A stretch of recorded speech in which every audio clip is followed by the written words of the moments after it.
Good day, grade 12 learners. Welcome to today's tourism lesson. My name is Evans Maponya. This lesson is brought to you by the Gauteng Department of Education in collaboration with Saibono Discovery Center. Right, grade 12 learners. The topic for discussion this afternoon is forms of payment when traveling internationally. Ways in which you can pay for goods and services when you travel abroad or in a foreign country.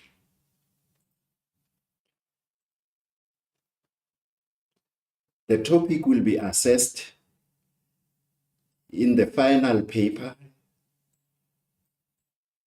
in section E, question 9. You'll also come across questions from this topic in section A of the question paper, short questions. You'll also come across questions based on this topic from a controlled test, skills assessment task, the PET, the preliminary examination, and the final examination. And it's safe to say most of the tasks you have completed already. So most of you are left with the preliminary examination and the final examination. So this question will be assessed and it forms part of section E, or will be assessed under section E, and it's question 9. Now, here are the concepts that you need to know or internalize. what you need to know as a grade 12 learner is the electronic fund transfers and how it functions, the telegraphic transfer, which is also known as SWIFT, the bank draft, also known as a bank guaranteed check, the internet payments, foreign bank notes, credit cards, such as your Visa, your MasterCard, your American Express, as well as the Diners Club. Also, you can use as a form of payment when traveling internationally the preloaded foreign currency debit cards, such as cash passport card, travel wallet, international travel card. Those are the forms of preloaded foreign currency debit cards that you are allowed to use when traveling internationally. We also going to look into the advantages and disadvantages of using one method of payment when traveling internationally. So we're going to assess and look into the pros and cons of using these different kinds of payment.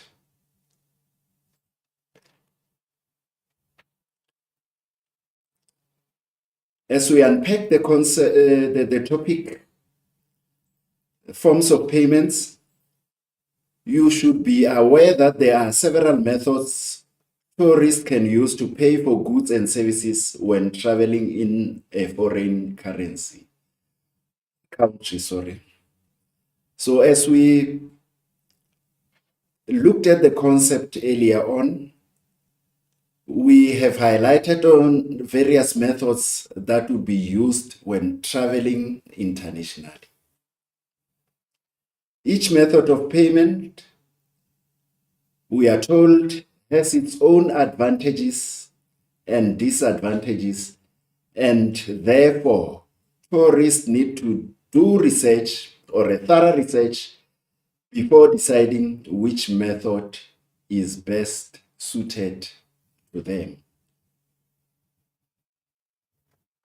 Now let's examine these forms of payment one by one. So the outline would be like, we'll explain the method of payment and thereafter give possible advantages and disadvantages of using these forms of payment. The very first method of payment is the electronic fund transfer, and better known as the EFT.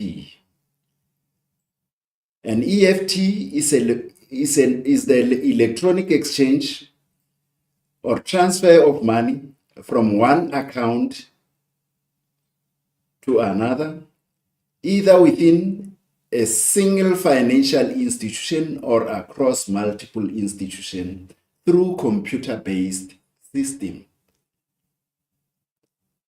So what it means is that for you to be in a position to perform this kind of transaction, you need to be online, you need to have data, and by so having, you need to instruct your bank that I need to deposit money across to another account. You instruct the bank to say, take money from my account and put it into the recipient's account. So this works within the same bank.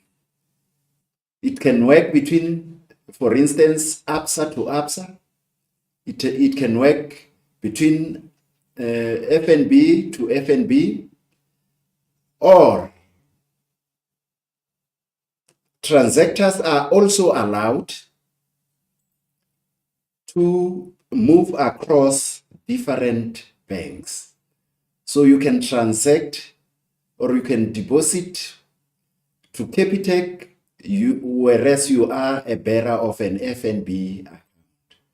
So you are not prohibited from paying the receiver who use a different bank from yours. So you will need a computer, you'll need data to perform such a transaction. Now let us look into the advantage of using the EFT. It is safe and secure. What you need is to instruct your bank to transfer money to the beneficiary account. It is efficient and fast. You can do EFT at the comfort of your home. You don't need to go to the bank to do such a transaction. It saves time, hence we have alluded to its efficiency. No need to use a credit card or provide credit card information online. It is less expensive than paper check payments and collections. Money can be transferred throughout the world. It doesn't matter where you are, as long as you have access to your computer and be in a position to be online, then you can make a transaction.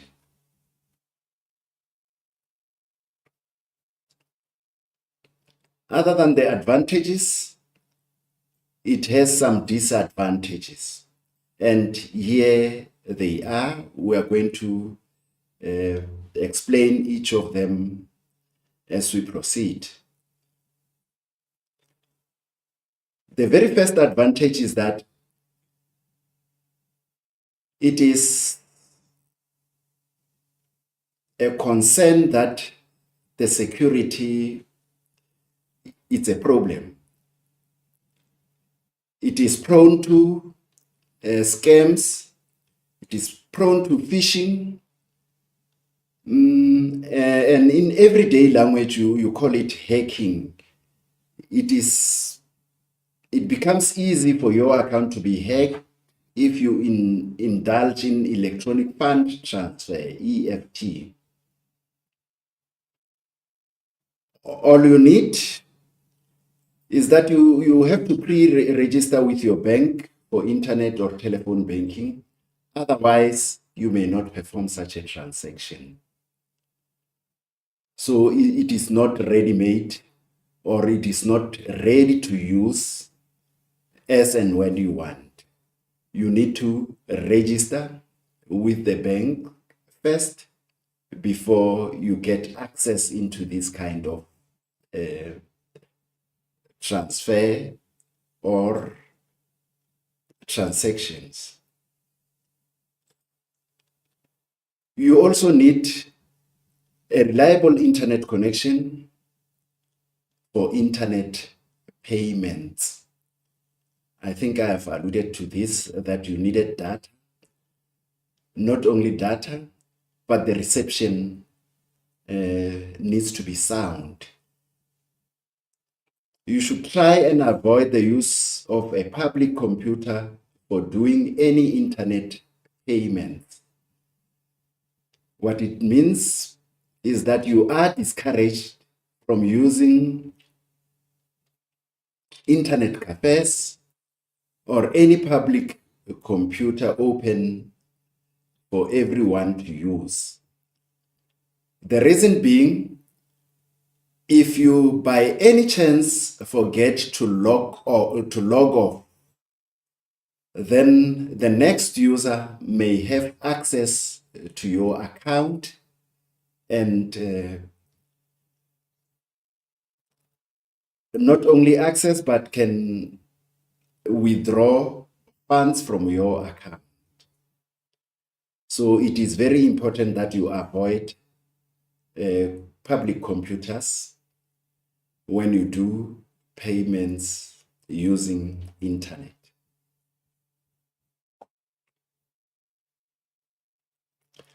As we proceed with the disadvantages, here are more disadvantages. Funds will only show on a beneficiary's account if transaction is done before a specific time of the day. So usually if transactions are made in the morning, that's when the recipient will receive the money, or the money will reflect in the recipient's account the same day.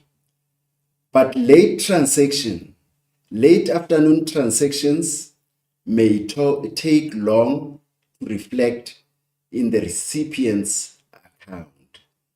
It may even take a few days to reflect.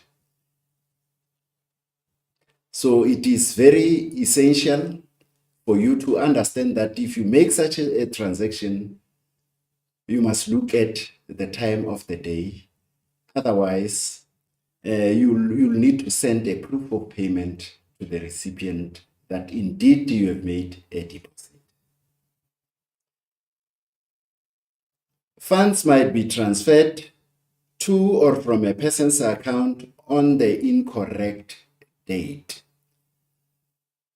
The incorrect date here suggests that if you are not careful enough when performing such a transaction, you may make a post-dated transaction, meaning that you may date it to a date that is still to come. Today is the first, so if you are not careful, you did not apply your settings very well, you may make a deposit today only to be processed on the 15th if you did not reset the date or your calendar. It may be difficult to cancel an EFT transaction. So once it is done, it is done. So if you have put wrong figures, for instance, it's very difficult to reverse such kind of a transaction. Otherwise, you need to go to the bank and making it then useless. That was the EFT method of payment. The next one is the telegraphic transfer, which is better known as SWIFT, or the wire transfer. The wire transfer. In our language these days, we normally say, let me wire you some 500 bucks. Let me wire you some 100 rand. Meaning that you are going to use this kind of method, this kind of payment method to transfer the money. The acronym SWIFT stands for Society for Worldwide Interbank Financial Telecommunication. So seemingly it tells you that it operates around the globe. It is the method that can be used all over or in all the countries of the world. SWIFT provides a network that enables financial institutions worldwide to send and receive information about financial transactions in a secure, standardized, and reliable environment. SWIFT also markets software and services to financial institutions, much of it for use on the SwiftNet network and ISO 9362 bank identifier code are popularly known as SWIFT codes. Telegraphic transfers, for example, you have the Western Union. It is the most popular SWIFT transfer that is used in the world. An example here is given to say you can walk into a Western Union in Arizona. This is the United States of America, for example, and send $100 to the Western Union in the Bahamas simply by paying the Arizona office the cash plus any fee. The cash plus any fee. So if you send $100 to someone living far away from you, to push that $100, you need to pay a certain fee. I will elaborate on this one as we further discuss SWIFT as a method of payment. It says your friend in the Bahamas can go to the Western Union to receive the $100 in cash within minutes. So the transaction is instant. As soon as it is sent from the office, then it's ready to be received on the other side. This kind of transaction happens electronically, and it is compared to the local forms of payment that we normally do at ShopRite, we normally do at PEP, and other big retail stores such as Pick n Pay and Checkers. So the principle is more or less the same. Now, I just want to elaborate on that fee that you have to push, what you are transferring, what you are sending the other person.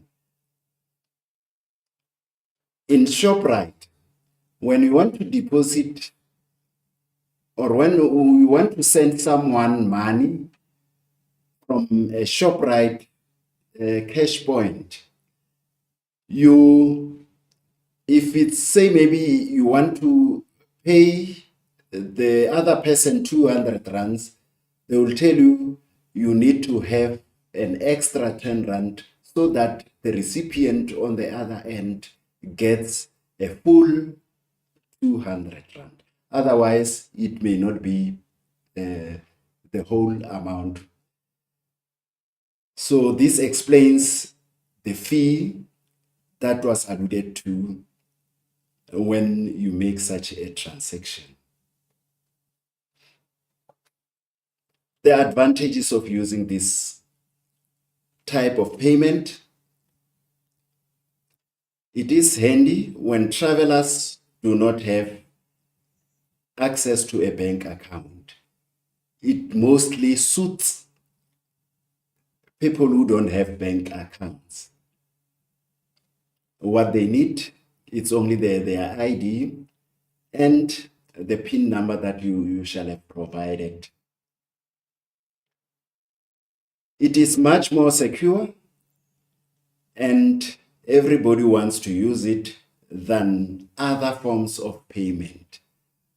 You should understand that we are not saying it's better than any other form of payment, but it is the preferred method of payment by most, especially to people who do not have accounts.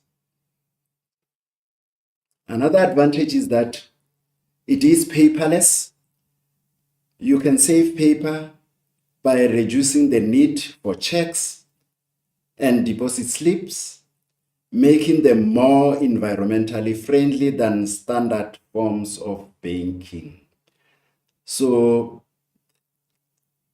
in so doing, we are being environmentally conscious, and we are being friendly to the environment because less and less paper is used. Actually, you don't require any paper to perform this kind of transaction.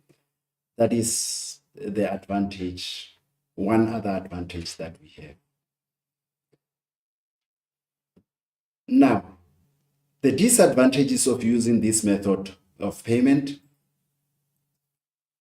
the charges can be high depending on how much you are sending. Hackers can gain access to your account when transacting online. The seller can provide false information to the sender. Cash can be collected under the false ID. So cash may be collected by a person which the money is not intended to. Law enforcement is also concerned about subversive organization using the anonymous method of wire transfer to fund illegal activities. So it is very difficult for law enforcers, for police, to trace this kind of transaction and the intentions of the transactions, because they are not stipulated. You don't declare when you make such a deposit to the teller. That was SWIFT method of payment. The next one is the bank draft. Bank draft, a draft here suggests a check. But this is a different kind of check where payment is guaranteed to be available by issuing bank. What happens here is that the bank, when you request this kind of check, they will tap into your account to check if there is sufficient money available in your account to perform such a transaction. Otherwise, they may not issue this kind of check.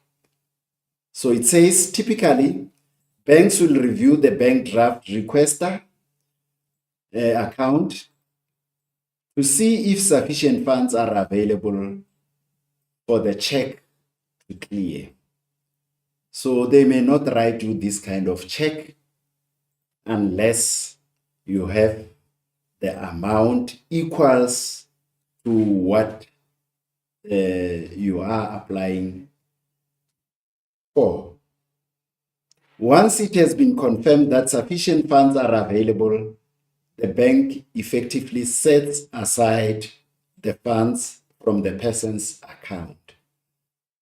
So once the bank confirms that you have enough money, for that reason, they will temporarily take the money from the account, set it aside to pay for the check that they are going to issue.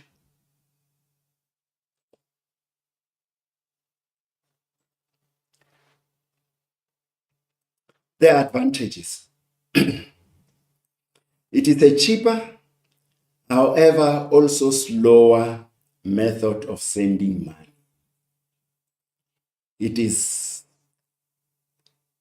It comes out cheaper, however, it moves from one hand to the next one, or the movement, it's very slow. It has the backing by issuing bank. It is better than the personal check, because if you compare the two, the bank draft cannot be exchange because it is issued for a specific customer and it bears the name of that company. So if it is issued to, for instance, Pick n Pay, checkers may not be in a position to redeem the funds allocated. So it is issued and directed to a specific person.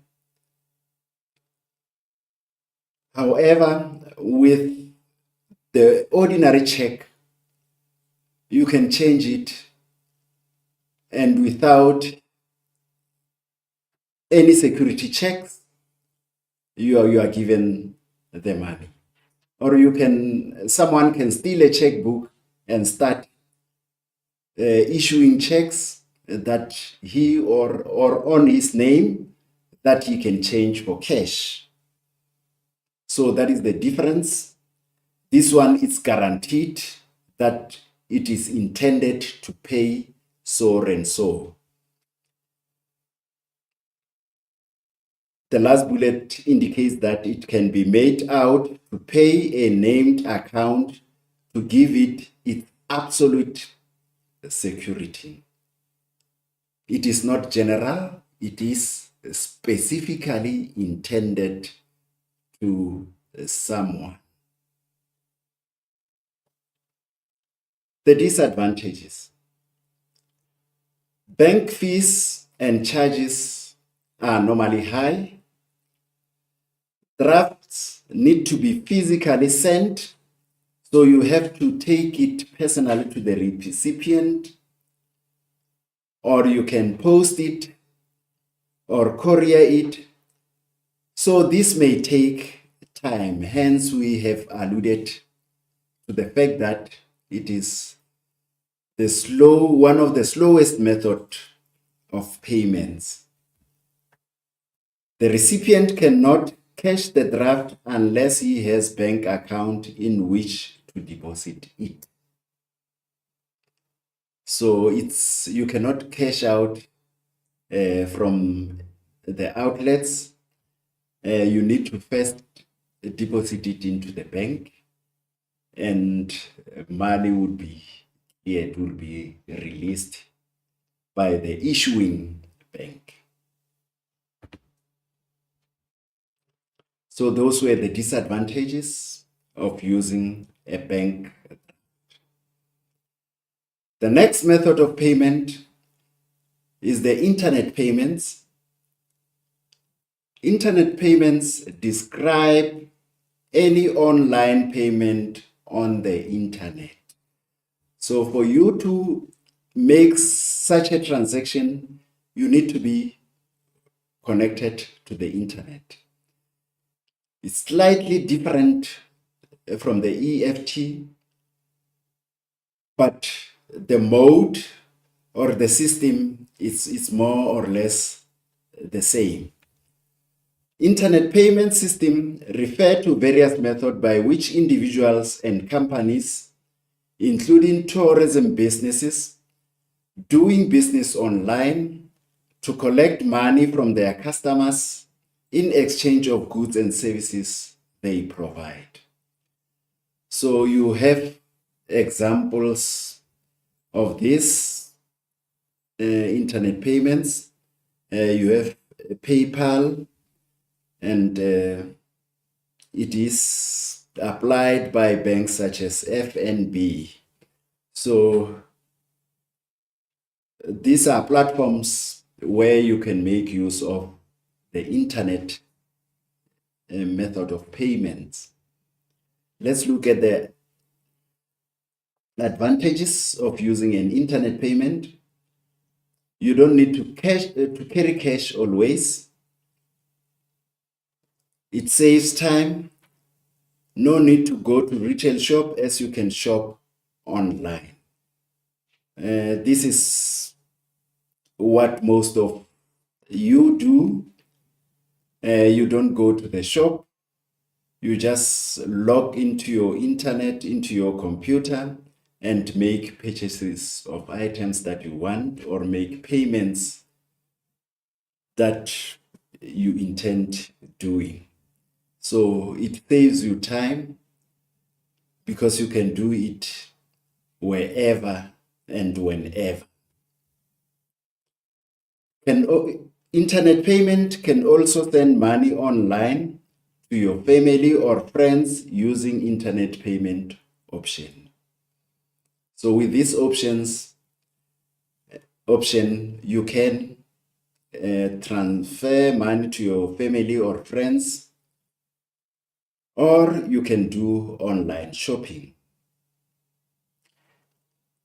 Another advantage is that internet payments enable you to transfer money anywhere around the world. So it is universal, or it is a universally method of payment that is acceptable. Travelers often use this payment method when paying for deposits overseas, for accommodation, and other activities they want to engage on. In so doing, it saves you money because less commission is charged for an online transfer. So commission comes at a very low price. The charges are very minimal. The disadvantage of using internet payments: security is a major concern. Like the EFT, it is suspicious to fraudulent activities. And while selecting a company, you should choose a company that is secured, fast, and telephonically skilled in handling the deceit. So most of the people are scammed for online transaction. So you need to look into the credibility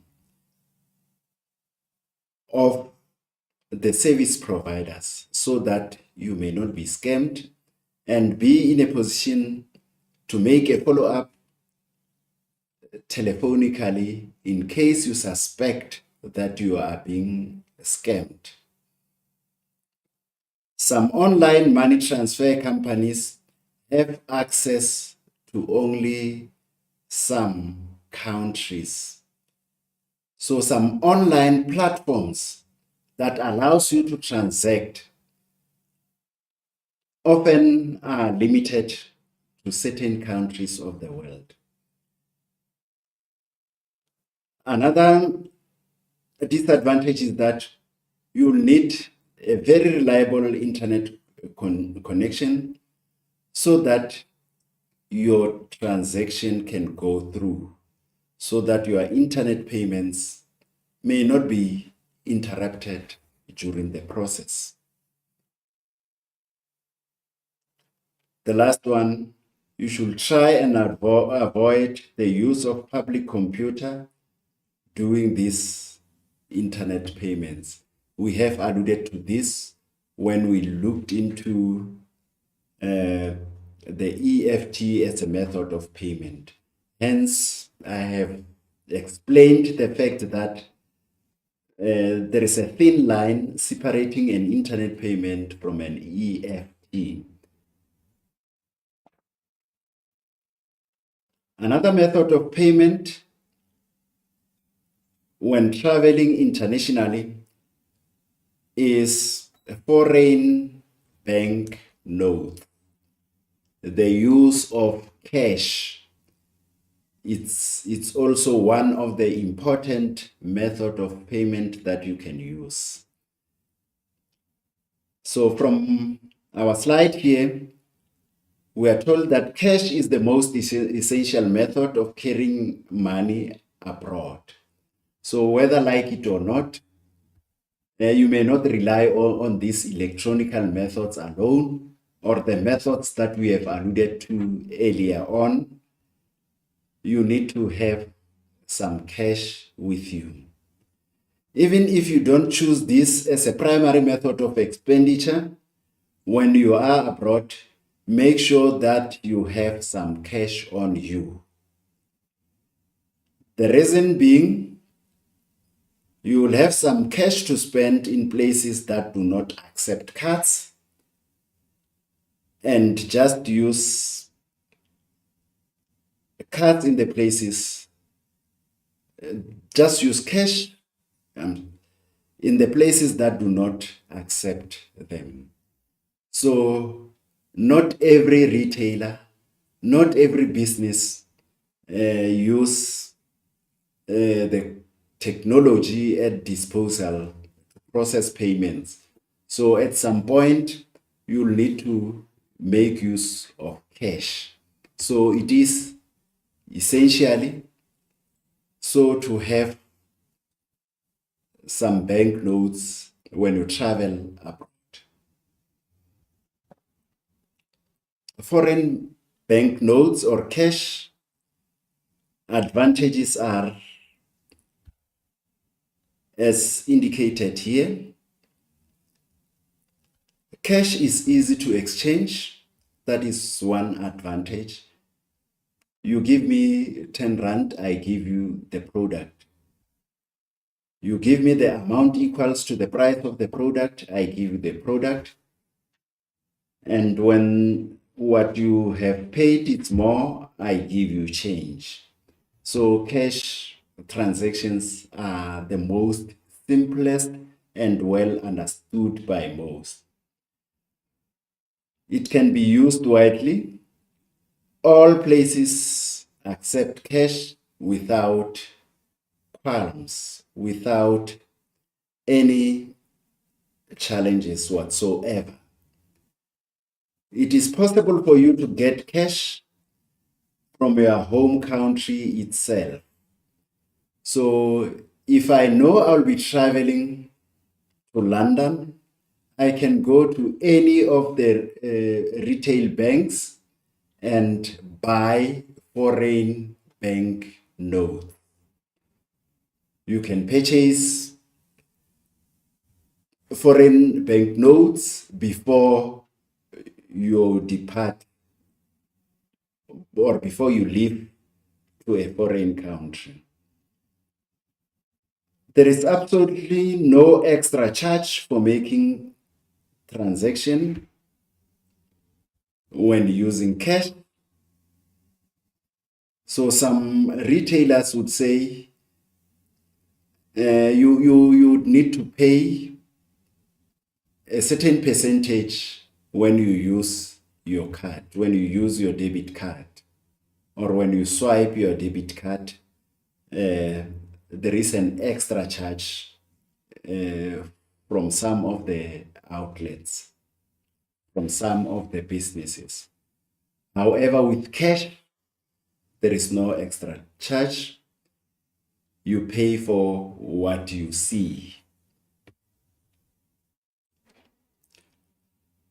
The disadvantages of using foreign bank notes or cash: it is prone to being stolen. Stolen cash cannot be traced. So if you lose it to theft, it is pretty much gone for good. So all banknotes look more or less the same.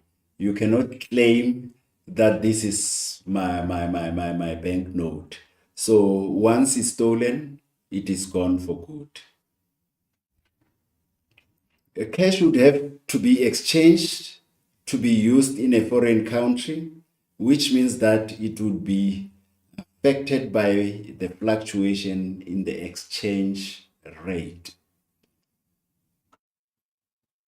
So if you have cash or readily available cash with you, know that the value of the cash that you have, because it's not in the bank, can either go up or down. So you must always bear that in mind. Unlike when you have a credit card, when the fluctuations happen, the money is still in your bank. So you are not affected by those fluctuations. Another method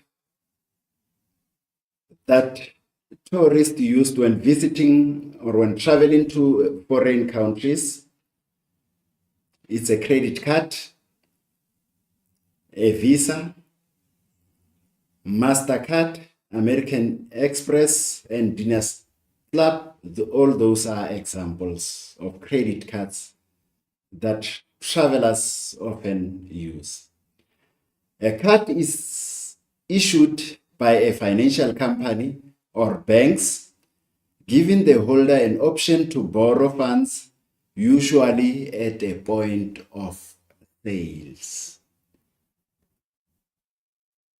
With a credit card, even if you know that you don't have sufficient amount inside the card, you can use what the bank has loaded inside. So the loan happens at a point of sales. The loan or the borrowing happens as you buy commodities right at the till point. A credit card charge interest and primarily used for short-term financing. This kind of borrowing is not long-term. It's for a short period of time to relieve customers. Interest are usually paid after 1 month of a purchase, and borrowing limits are preset according to the individual credit ratings. Example include Visa, MasterCards, Diners Club, and American Express. Grade 12s will take a short break of 2 minutes because we have been doing the talking all the time. Just 2 minutes to refresh and review these forms of payments.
Excellence.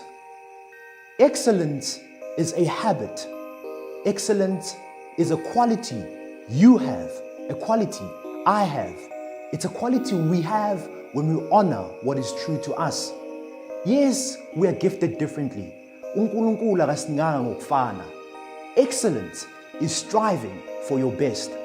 Whenever you have a particular project, test, homework, uzibuze, ask yourself, is this my best? Can I put in more effort? Excellence is striving to be in the top 1% of the area in which you are gifted. And so I challenge you. You have been given power to decide whether you want good results in your life, in your schoolwork, or you want bad results. As Tony Robbins said, it is in the moment of your decision that your destiny is shaped. And your destiny is shaped right now with the decisions that you are currently making in your schoolwork. So decide whether you want to be an A student and start working on it, because there is power inside of you. The infinite power is inside of you, and the time you decide to tap in that power, you will become who you want to become in your schoolwork.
Excellence.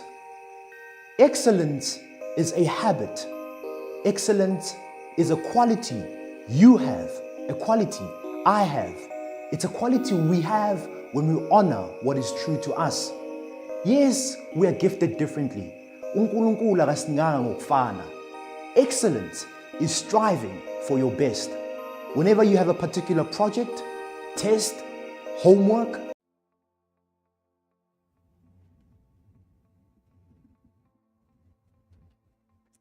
Good afternoon, grade 12 learners.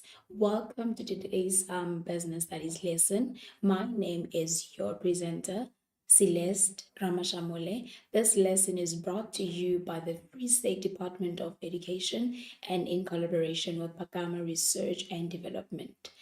I hope that you guys had a beautiful day today at school. As you know, that we are still on the main topics, business roles, and our subtopics that we're going to focus on today. It is your corporate social responsibility and corporate social investment. And these topics, we all know that they are assessed in paper 2, and these are the 10 3 topics. Okay, so from our previous lesson, remember, we focused on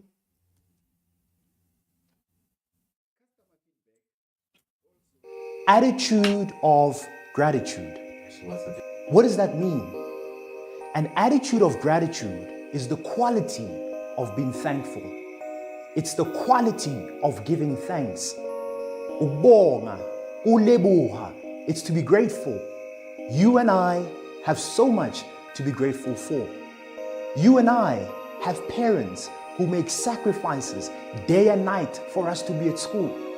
You and I have people who believe in us when we don't believe in ourselves, who love us when we don't love ourselves, who invest in us day and time again. Whether it's a teacher, it's a principal, it's a driver, it's a guardian, we have so much to be grateful for.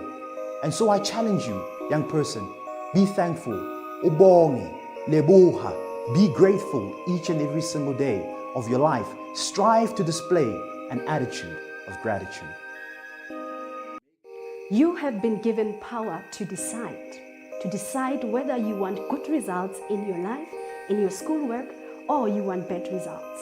As Tony Robbins said, it is in the moment of your decision that your destiny is shaped.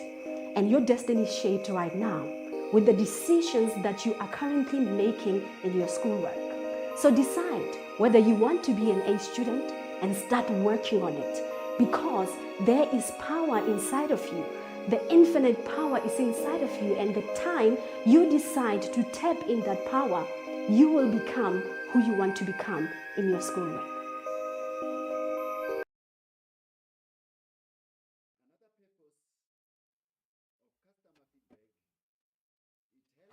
Good day, Grade 12s. My apologies for that. It was a technical issue. So we are back. So as I was saying that, we have our topics here that we're going to focus on, which is your corporate social responsibility, and your corporate social investment, which you find it on our paper 2, and it is our term 3 topic. It's again your presenter, Celeste Ramashamole. So previously on our lesson, the lesson objectives that you need to know, these are you need to know how to define and elaborate on the meaning of CSR. You need to be able to describe or explain the purpose of CSR. You need to know how to define, name, outline components of CSR.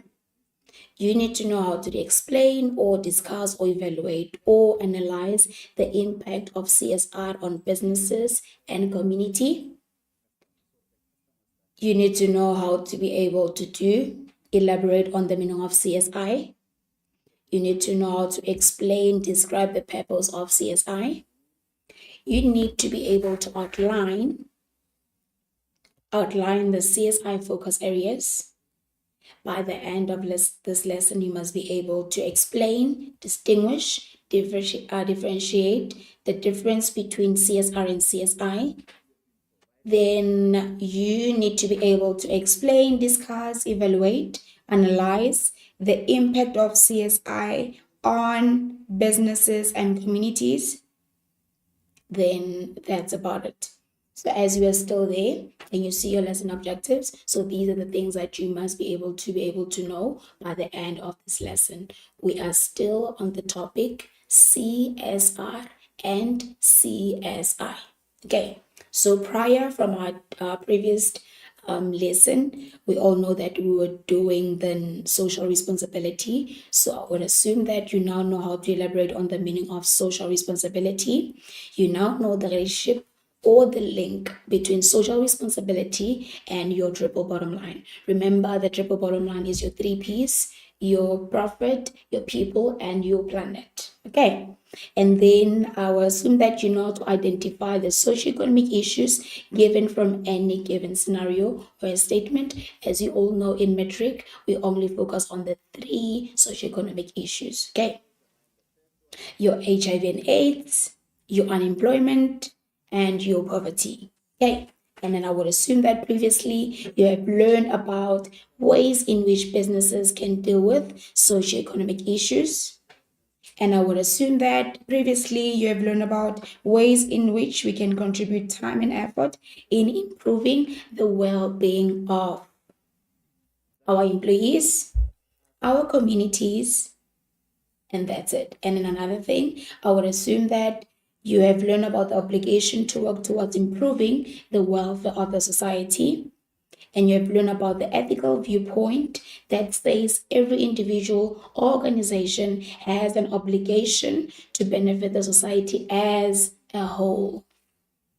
And you also learned about the responsibility of every citizen or organization to contribute towards the well-being of the community and the environment in which they live. This responsibility can take from avoiding any action that could harm the environment or society, acting in a way that improves other people of life. Okay, so I would assume that everybody has heard that. We are now reflecting on our prior knowledge from our previous lesson. So let's get into our CSR and CSI. Okay, so yes, now we are doing our topic. So our topic, as you have seen that previously, I showed you that please, you need to be able to know these concepts by the end of this lesson. So now let's get into our lesson. Can you please pay attention? Very important. So what is the meaning of CSR, which is your corporate social responsibility? So let's go to it. It is the way businesses conduct its operational, ethical, and morally regarding the use human, physical, and their funds. Okay, so corporate social responsibility, it is an ethical way, an obligation that is made by the business to give back to the community. Did you hear that? So I'm going to repeat again. CSR, it is an ethical way and obligation that is made by the business itself to give back to the community. Okay, so that's how now they conduct operations that are ethically. They ensure that they are regarding their use of physical, their use of funds, as well as their humans. So basically, CSR is all about when the business has an ethical way or an obligation, basically, that they have to give back to the community. And remember, businesses cannot be sustained without the community. So that's how now the CSR is now having the obligation. They are now having to conduct themselves ethically in order for them to give back to the community. Because you all know that the business is sustained by the business. So the business needs the community to come and buy, to come and support them in the business, correct? So now the second point is it's an obligation required by law, benefits for both, but that benefits both what? The business and the society. I've already covered that. And another thing is that the continuing commitment by businesses to behave ethically and contribute to the economic development while improving the quality of their life for employees and their families and community. So in this instance, grade 12s, the business is dependent on the community so that they can come and buy. I've already highlighted that. So in CSR, the business must therefore take care of the community. How do they take care of them? By making sure that with their funds, they're giving out bursaries, all of that. And then another thing is by coming up with projects that do care for the community. So those projects, they need to ensure that those projects that they're coming with, they are now uplifting the community. So CSR, it's about an ethical way, an obligation that is made by the business that they need to give back to the community. So now let us go again. And then another thing is we have your corporate social investment. So your CSI, it is when the business commits money, resources, time to a specific project that will improve the lives of people. Remember, corporate social responsibility, it is what? It is a way and obligation in which the business gives back to the community. Then now, the corporate social investment, what they do, they commit their money. They're giving their money. Simply means that the projects are initiated by the business and the business commits money, resources, and time to a specific project. Remember that. So CSI, the business commits its money. The CSR, it conducts itself ethically so in order for them to give back to the what? To the community. And again, the projects are not directly for the purpose of increasing company profits. Okay, so what I want you guys to do now is that you just have to wrap your head around the meaning of both corporate social responsibility and corporate social investment. In 1 minute, we'll be back.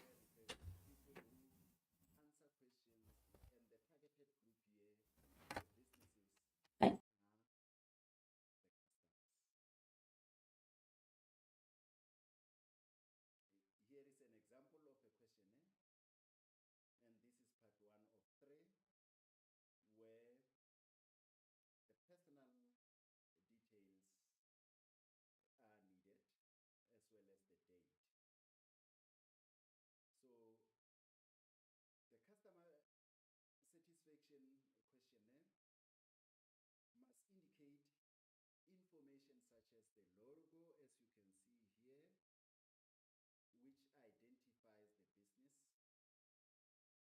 Can you see the safety levels that the business provide? The ISO number, the customer satisfaction questionnaire would also,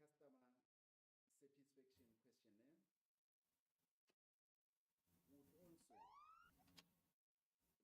Okay, so I hope that you wrapped yourself around the meanings of CSR and CSI. So another thing that I wanted to highlight, CSR, corporate social responsibility, they are not giving out money.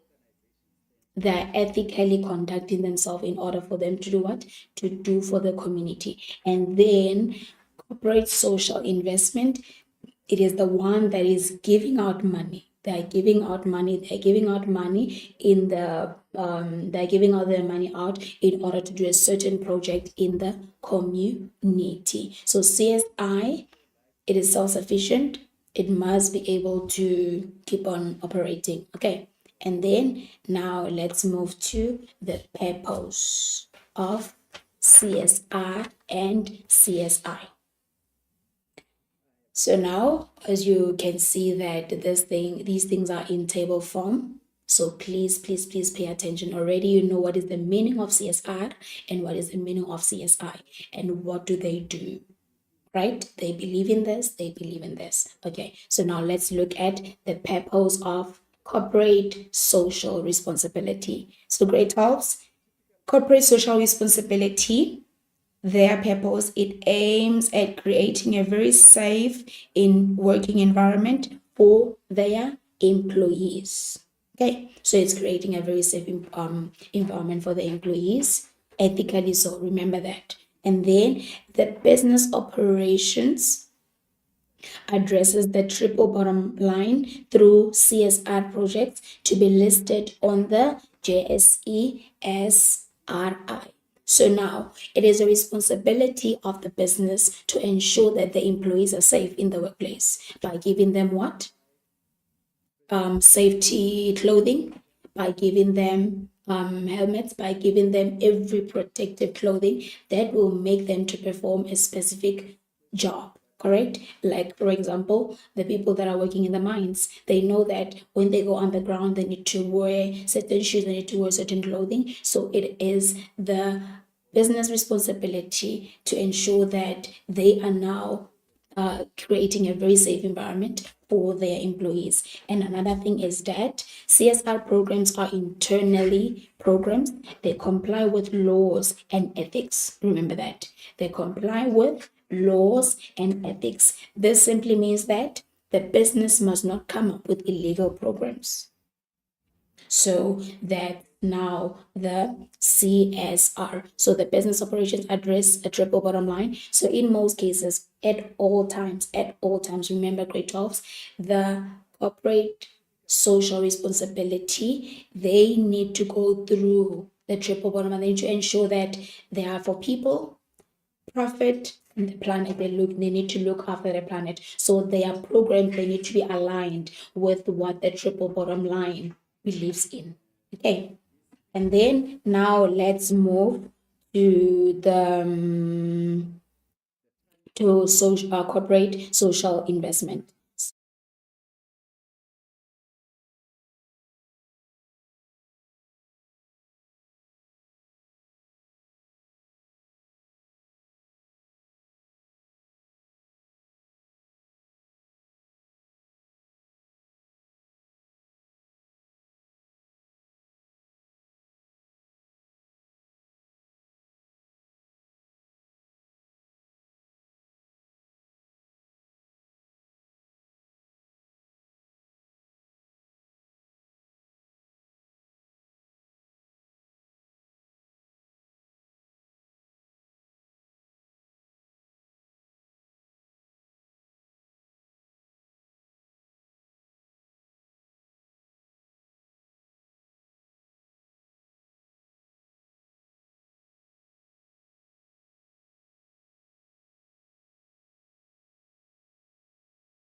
Good afternoon, grade 12 learners. Welcome to today's business studies lesson. My name is your presenter, Celeste Ramashamole. This lesson is brought to you by the Free State Department of Education and in collaboration with Pakama Research and Development.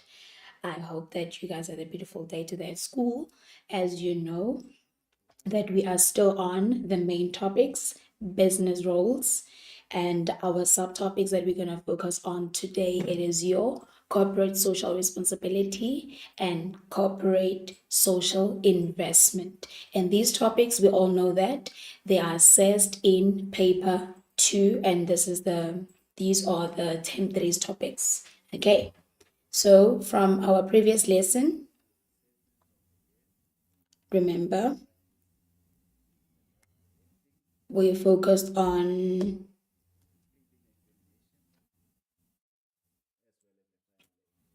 Attitude of gratitude. What does that mean? An attitude of gratitude is the quality of being thankful. It's the quality of giving thanks. Ubonga, ulebuha. It's to be grateful. You and I have so much to be grateful for. You and I have parents who make sacrifices day and night for us to be at school. You and I have people who believe in us when we don't believe in ourselves, who love us when we don't love ourselves, who invest in us day and time again. Whether it's a teacher, it's a principal, it's a driver, it's a guardian, we have so